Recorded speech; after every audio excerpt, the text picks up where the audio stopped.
বহু বছর আগের কথা। কোনো একটি গ্রামে মালিহা, সুজাতা এবং প্রণামী নামে তিন বান্ধবী থাকতো। তারা খুব ছোটবেলা থেকে একসাথে বড় হয়েছে। তাদের মধ্যে প্রণামী ছিল বেশ বুদ্ধিমতী। সে সবসময় কাজ ভেবেচিন্তেই করত। কিন্তু মালিহা এবং সুজাতা এখনো বাচ্চাদের মতো না বুঝে শুনে কাজ করে ফেলতো এবং মাঝে মধ্যেই তারা বিপদের মধ্যে পড়তো। তারা বিপদে পড়লে সাধারণত প্রণামীর কাছে যায়, কারণ প্রণামী তাদেরকে অনেকবার অনেক ধরনের বিপদ থেকে বাঁচিয়েছে। প্রণামী তার দুই বান্ধবীর সাথে সবসময় তাল মিলিয়ে চলতো। এমনই একদিনের কথা। সেদিন তাদের বার্ষিক পরীক্ষা শেষ হওয়ায় তারা তিন বান্ধবী কোথাও ঘুরতে যাবে বলে আলোচনা করছিল। আচ্ছা, তোরা কোথায় যেতে চাচ্ছিস বলতো আমাকে? উফ, আমি তো অনেকদিন ধরেই চাচ্ছি দার্জিলিং যাই, অথবা কোনো পাহাড়ি অঞ্চলে গিয়ে ঘুরে আসি। আমি বলি কি, আমার বাবা মা তো কোথাও ঘুরতে যেতে দেবে না, তাও আবার এত দূরে। তাই কাছে কোনো জায়গায় ঘুরলে হয় না? কিন্তু কাছে তো তেমন কোনো জায়গা নেই ঘোরার মতো। আমরা তো এখানে সব জায়গায় ঘুরে ফেলেছি। একদিন দূরে কোথাও ঘুরতে গেলে কি হয়? কিছুই হবে না আমাদের। তোর মা বাবাকে বোঝা না, সুজাতা।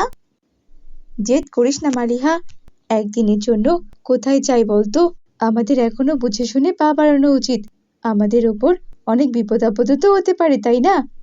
তাই ওর বাবা মার চিন্তা হওয়ার কারণ আছে। আমার মা বাবাও তো চিন্তা করবে আমি দূরে কোথাও গেলে। তার থেকে বরং আমরা কাছেই কোথাও যাই, সেটাই ভালো হবে। কাছে কোথাও ভালো জায়গা খুঁজে বের করি। চল চল, এতে আমাদের সবারই মঙ্গল হবে। প্রণামী, তুই একদম ঠিক বলেছিস। মালিয়া, তুই একটু বোঝার চেষ্টা কর, রাগ করিস না। আমরা আরো বড় হলে তখন না হয় ঘুরতে যাবো দূরে কোথাও, কেমন? আচ্ছা, বুঝেছি। আমাকে আর সান্ত্বনা দিতে হবে না। ঠিক আছে, চল আমরা এখন ঠিক করি কোথায় যাওয়া যাবে। এভাবে তারা তিনজনই ভাবতে থাকে তাদের এলাকার মধ্যে কোথায় ঘুরতে যাবে। কারোরই মাথায় কোনো কিছুই আসছে না।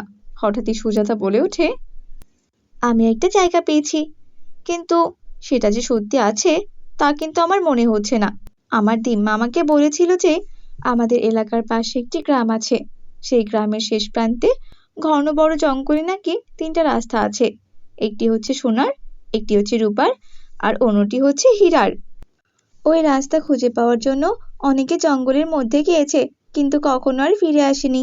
কারণ ওই জঙ্গলের মধ্যে নাকি কিছু একটা রয়েছে। আবার অনেকে নাকি খুঁজেও পেয়েছে, কিন্তু তারা এই ব্যাপারে কাউকে কোনো কিছুই বলেনি। বুঝতে পেরেছিস তো? আরে যা, এটা কি আবার সত্যি নাকি? এগুলো তো সব বানানো কথা। এইসব রূপকথার গল্প মেনে কেউ চলে না, বুঝতে পেরেছিস তো? এটা রূপকথার গল্প না, আমি সত্যি বলছি। কারণ রূপকথায় জাদুর জিনিস হয়। আর সোনা, রূপা, হিরে এগুলো দিয়ে রাস্তা থাকতেই পারে। রাজা মহারাজরা তৈরি করতেই পারে। এগুলো তো কোনো জাদু জিনিস না। কি বলিস তুই প্রণামী? হ্যাঁ হ্যাঁ, তুই একদম ঠিক বলেছিস। এগুলো তো মহারাজরাও তৈরি করতে পারে। এবং তারা হয়তো দুঃসাহসীদের জন্যই তৈরি করেছে রাস্তাগুলো, যারা জঙ্গলের মধ্যে দিয়ে রাস্তা খুঁজে পাবে তাদের জন্য। হ্যাঁ, তাও তো হতে পারে। তা জায়গা যখন ঠিক হয়েছে, তোরা কি যাবি? সবাই কি তবে রাজি? আমার একটু ভয় করছে, কারণ জঙ্গলে আবার অনেক ভয়ঙ্কর পশু পাখি আছে। যদি আবার কিছু হয়? যা বোকা, তুই না বললি অনেকে গিয়েছে? তাহলে তো পশু থাকার কোনো কথা না। থাকলে হয়তো কম আছে। আমরা দরকার পড়লে লাঠি নিয়ে যাব। তুই ভয় পাস না। চল না সুজাতা, আর ভয় পাস না। তোর কথায় যুক্তি আছে মারিহা, কিন্তু তাও হালকা ভয় থেকেই যায়। তা দেখা যাবে সে সময়, বুঝতে পেরেছিস তো? আমার তো সন্দেহ হচ্ছে আসলে এই রাস্তা আছে কিনা। তা সে থাকলে থাকুক, না থাকলে নেই। নতুন জায়গা তো ঘুরে আসা হবে, তাতেই বা ক্ষতি কি? হ্যাঁ প্রণামী, তুই একদম ঠিক কথা বলেছিস। কিন্তু কবে যাবি? আজ তো প্রায় সন্ধে হয়ে এসেছে। আমরা কাল সকালে যাব না হয়। কাল সকালে সবাই আমার বাড়িতে আসিস, আমরা তাড়াতাড়ি বের হব। তারপর প্রণামী এবং সুজাতা মালিয়াকে বিদায় জানিয়ে নিজেদের ঘরে চলে যায়। পরদিন সকালে সুজাতা এবং প্রণামী মালিহার বাসায় যায় এবং প্রস্তুতি নিয়ে তারা পাশের গ্রামে যায়। তারা পাশের গ্রামে হাঁটার সময় খেয়াল করে বেশ কয়েকজন লোক তাদের দিকে তাকিয়ে আছে। তারা এই গ্রামে নতুন বলে। প্রণামী রাস্তায় হাঁটতে হাঁটতে হঠাৎ দেখতে পায় যে গাছের নিচে একজন বৃদ্ধ ব্যক্তি বসে আছে। প্রণামী সেই ব্যক্তিটির কাছে যায়। দাদু, ও দাদু, আপনি কি শুনছেন? আপনাদের এই গ্রামের শেষ প্রান্তে যে জঙ্গলটি আছে, সেটা এখনো কত দূর? আর কোন আর আমরা কোন রাস্তা দিয়ে যাব? একটু বলবেন দয়া করে? আমরা এখানে নতুন এসেছি, তাই আমরা সঠিক জানি না।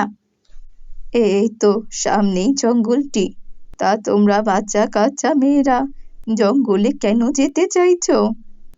এই তো আমরা একটু ঘুরতে যাব। শুনেছিলাম আপনাদের জঙ্গলে খুব সুন্দর একটি নদী আছে, সেই নদী দেখতেই যাব। আশ্চর্য, তোমরা একটি নদী দেখার জন্য এই ভয়ঙ্কর জঙ্গলের মধ্যে যাচ্ছ? আমি তো বাবা এই জঙ্গলের ভেতরে ঢুকতেই ভয় পাই, তার উপর তোমরা বাচ্চা কাচ্চা মেয়ে। দেখো কিছু যেন আবার না হয়, সাবধানে যেও। আচ্ছা দাদু, ঠিক আছে, আমরা সাবধানেই যাব আর সাবধানেই আসব। এটা বলে প্রণামী, মালিহা এবং সুজাতা আবারও হাঁটা শুরু করে। হাঁটতে হাঁটতে সুজাতা বলে, তা প্রণামী শুনছিস? ওই দাদুটা যা বললো তা কি সত্যি? জঙ্গলে কি আসলে কোনো ভয়ঙ্কর প্রাণী আছে? তা দেখাই যাক। আমাদের মালিহা ম্যাডাম যখন বলেছে আমাদের কিছু হবে না, তখন হয়তো হবে না। মালিহা প্রণামীর কথা শুনে হেসে দেয়। তারা সোজা হাঁটতে হাঁটতে জঙ্গলে গিয়ে পৌঁছায়। তারা জঙ্গলের ভেতর তন্ন তন্ন করে রাস্তাগুলো খোঁজার চেষ্টা করে, কিন্তু অনেক খুঁজেও পায় না। হঠাৎ মালিহা, প্রণামী এবং সুজাতা একটি হিংস্র প্রাণীর গর্জন শুনতে পায়। গর্জন শুনে সবাই ভয় পেতে শুরু করে। তারা তিনজন একে অপরের হাত ধরে যেখান থেকে ভয়ঙ্কর প্রাণীর আওয়াজ আসছে তার উল্টো দিকে দৌড় দেয়। কিছুক্ষণ দৌড়ানোর পর তারা বুঝতে পারে যে হিংস্র প্রাণীটি পেছনে পড়ে গেছে। তারা এখন নিরাপদ। এদিকে সুজাতা প্রায় কান্না করবে এমন অবস্থা। আমার জন্যই তোরা এমন বিপদের মধ্যে পড়লি। আমি যে কেন তোদেরকে বললাম এখানে তিনটি রাস্তা রয়েছে। কে জানে, আমারও হয়তো মরার ভূত চেপেছিল মাথায়। শুধু তোর দোষ নেই, আমারও দোষ আছে। আমিও যে কেন বললাম হিংস্র প্রাণী নেই, থাকলেও লাঠি দিয়ে পিটাবো। এর কারণেই তো আজ আমাদের এই অবস্থা। চল এখন আমরা এখান থেকে চলে যাই। ঠিকই বলেছিস তোরা, চল চল তাড়াতাড়ি পালাই। প্রণামী এবং সুজাতা জঙ্গল থেকে বের হওয়ার রাস্তা খুঁজছিল, কিন্তু অনেকক্ষণ হাঁটার পরেও তারা কোনো রাস্তা খুঁজে পেল না। হঠাৎ সুজাতা জঙ্গলের এক প্রান্ত থেকে তিন ধরনের আলো দেখতে পায়। দুটি আলো সাদা ঝকঝকে আর মাঝখানে একটি হলুদ রঙের ঝকঝকে আলো। সুজাতা মনে করে যে ওটি জঙ্গল থেকে বের হওয়ার রাস্তা, তাই সে প্রণামী এবং মালিহাকে নিয়ে সেই আলোর দিকে হাঁটছিল। হাঁটতে হাঁটতে তারা দেখতে পায় সেই তিন রাস্তা, একটি স্বর্ণের, একটি রূপার আর একটি হীরার। আমি যে আলো দেখছি তা জঙ্গল থেকে বের হওয়ার আলো নয়, সেটি ছিল এই রাস্তাগুলোর উপরে সূর্যের আলো পড়ার কারণে ঝকঝক করছিল, এবং সেই আলোই হয়তো দেখেছি। প্রণামী, সুজাতা, নিজের চোখকে যে আমি বিশ্বাসই করতে পারছি না রে। আসলে যে এগুলো সোনা রূপা হীরার রাস্তা। চল চল, আমরা যখন এগুলো পেয়ে গেছি তখন এখান থেকে কিছু সোনা রূপা হীরা আমাদের সাথে করে নিয়ে যাই, এতে আমাদের অনেক লাভ হবে। না না, এসব তুই কি বলছিস? এগুলো আমরা নিতে পারবো না। এগুলো নিলে এখানকার সৌন্দর্য নষ্ট হয়ে যাবে। তার থেকে চল, আমরা এখানে দেখেছি যখন আর একটু ঘুরে দেখি, তারপর বাড়িতে চলে যাই। কিন্তু মালিহা এবং সুজাতা প্রণামের কোনো কথাই শুনতে চায় না। তাদের সে রাস্তাগুলো দেখে বেশ লোভ হচ্ছিল এবং সেখান থেকে বেশ কয়েকটি হীরা সোনা রূপা নেওয়ার ইচ্ছে জাগছিল। তারা কোনো কথা না শুনে প্রণামীকে একপাশে দাঁড় করিয়ে রেখে সোনা রূপা এবং হীরা নিতে চায়। কিন্তু যখনই সুজাতা এবং মালিহা রাস্তাগুলো থেকে এসব মূল্যবান রত্ন নিতে যাবে, ঠিক তখনই একটি কণ্ঠস্বর ভেসে আসে। তোমরা স্বর্ণ রূপার এবং হীরা নাও, কিন্তু একটির বেশি নিও না। সবাই একটি একটি করে নিয়ে বাড়িতে চলে যাও, তাতে তোমাদেরই খুব লাভ হবে। আমার কথা মিলিয়ে নাও, বেশি নিলে কোনো লাভই হবে না। কখনো লোভ করো না। এই কথাটি শুনে প্রণামী বেশ আশ্চর্য হয়, কিন্তু সে একটু খুশিও হয়। সে তাড়াতাড়ি গিয়ে একটি একটি করে স্বর্ণ রূপা এবং হীরের রাস্তাগুলো থেকে একটু করে নেয়। কিন্তু সুজাতা এবং মালিহা কথাই শুনে না। তারা 10 থেকে 15টি করে সোনা রূপা এবং হীরা নেয় এবং সবাই বাড়িতে ফিরে যায়। বাড়ি ফিরে প্রণামী স্বর্ণ রূপা এবং হীরা একটি স্থানে রাখে। পরের দিন সকালে উঠে সে দেখতে পায় যেখানে 2টি করে স্বর্ণ রূপা এবং হীরা আছে। সে নিজের চোখে বিশ্বাসই করতে পারছে না। কি আমি তো আমার নিজের চোখকে বিশ্বাসই করতে পারছি না। আমি একটি একটি করে স্বর্ণ রূপা হীরা এখানে রেখেছিলাম। সকালে উঠতে না উঠতেই এগুলো দুটো করে কি করে হয়ে গেল? তার মানে ওই কণ্ঠস্বরটি এরই ইঙ্গিত দেওয়ার চেষ্টা করছিল। আমি একটি করে নিয়েছি। যাক, খুব ভালোই করেছি। কিন্তু সুজাতা এবং মালিহা তো অনেক বেশি নিয়েছে। তাহলে কি ওদের কিছু হয়েছে?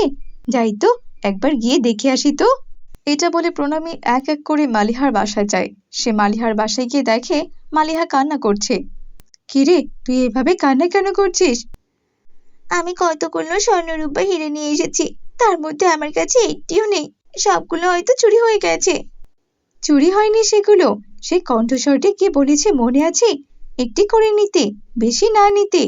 তাই তো তুই যতগুলো নিয়েছিস সবগুলো অদৃশ্য হয়ে গেছে। আমি সবগুলো একটি একটি করে নিয়েছি, তাই এখন আমার কাছে তার দ্বিগুণ হয়ে গেছে। ঠিক সেই সময় সেখানে সুজাতা মালিহার বাসায় আসে, ঠিক কান্না করতে করতে। তার সাথেও একই অবস্থা হয়েছে।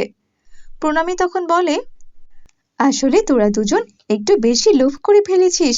তোরা আজকে লোভ না করলে তোদের সঙ্গে হয়তো এমনটা হতো না। সুজাতা ও মালিহা নিজেদের ভুল বুঝতে পারে এবং তারা আর কখনোই লোভ করে না।